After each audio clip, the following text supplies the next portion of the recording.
He didn't care about headlines. His obsession wasn't winning in Spain, it was conquering Europe. And to do that, he'd have to survive a war in London. They completed 464 passes, had just one shot on target, and needed a miracle in the 93rd minute. Barcelona was seconds away from crashing out. It was May 6th, 2009, Stamford Bridge, the second leg of the UEFA Champions League semi-final. The first leg had ended in 0-0 at the Camp Nou. Chelsea had come to Spain and parked the bus like it was welded to the pitch, and it worked. Now, back in London, Pep's system faced its most brutal test. Gus Hiddink's Chelsea was built to survive. Drogba up front, Essien in beast mode, Lampard pressing, Ballack snarling, Terry and Alex smashing anything that moved. And just 9 minutes in, Barcelona blinked. Essien caught a loose ball outside the box. One swing of the left foot and it exploded off the bar and in. 1-0 Chelsea. The game had just begun and Pep was already in a hole. What followed was a 90-minute chess match where one side had a hammer. Barcelona passed, moved, waited. Chelsea defended like gladiators. Then came the controversy. In the second half, Chelsea screamed for not one, not two, but 4 separate penalties. Handballs, trips, shoulder pulls. Referee Tom Henning-Øvrebø waved them all away. Drogba lost his mind and Ballack chased the ref down the pitch. The crowd was absolutely boiling. And still, Barcelona hadn't managed a single shot on target. That's when the clock hit 90 minutes. Their dream season, undefeated in Europe, was about to end. But then it happened. 93rd minute. A deflected pass landed at Messi's feet. He slipped it sideways into the path of Andres Iniesta. And without a second thought, Iniesta hit it first time with the inside of his right foot into the top corner. Czech didn't even stand a chance. Barcelona had scored with their first shot on target. They were going to the final. But controversy followed them all the way to the tunnel.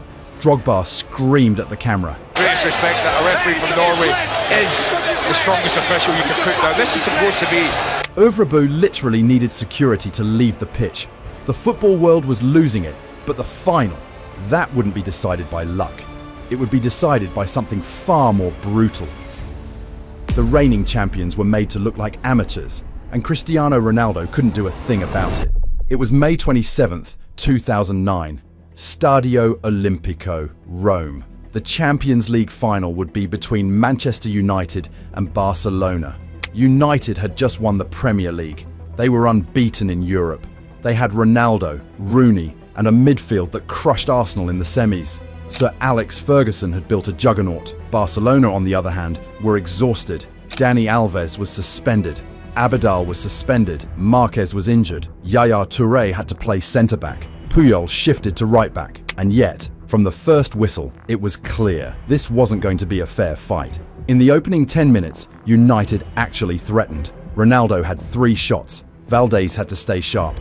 But Barcelona didn't panic, and in the 10th minute, Iniesta cut through midfield, fed the ball to Eto'o, who chopped inside Nemanja Vidic and stabbed it past Van der Sar.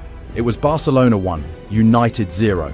From that moment on, it was a clinic. Barcelona erased United's midfield. Xavi completed 96 passes. Iniesta completed 92.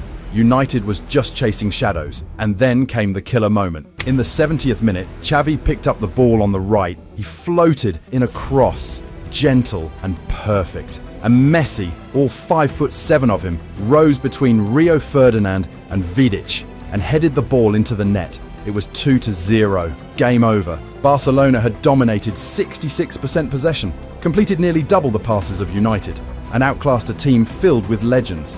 Even Sir Alex admitted it, they were the better team. Messi lifted his first Champions League trophy. Pep Guardiola, in his debut season, had completed a historic treble. La Liga, Copa del Rey, Champions League, all in 1 year. This was the beginning of a football revolution, one that would change how the entire world played the game. It had now been proven. Pep Guardiola's system wasn't a fluke. Tiki-taka, that's what the world called it. Short passes, fast movement, relentless pressing. But inside Barcelona's walls, they didn't use that word. They called it juego de posición, positional play. Every training drill had geometry. Every match was a math equation. Players spaced perfectly between lines, forming triangles, creating numerical superiority.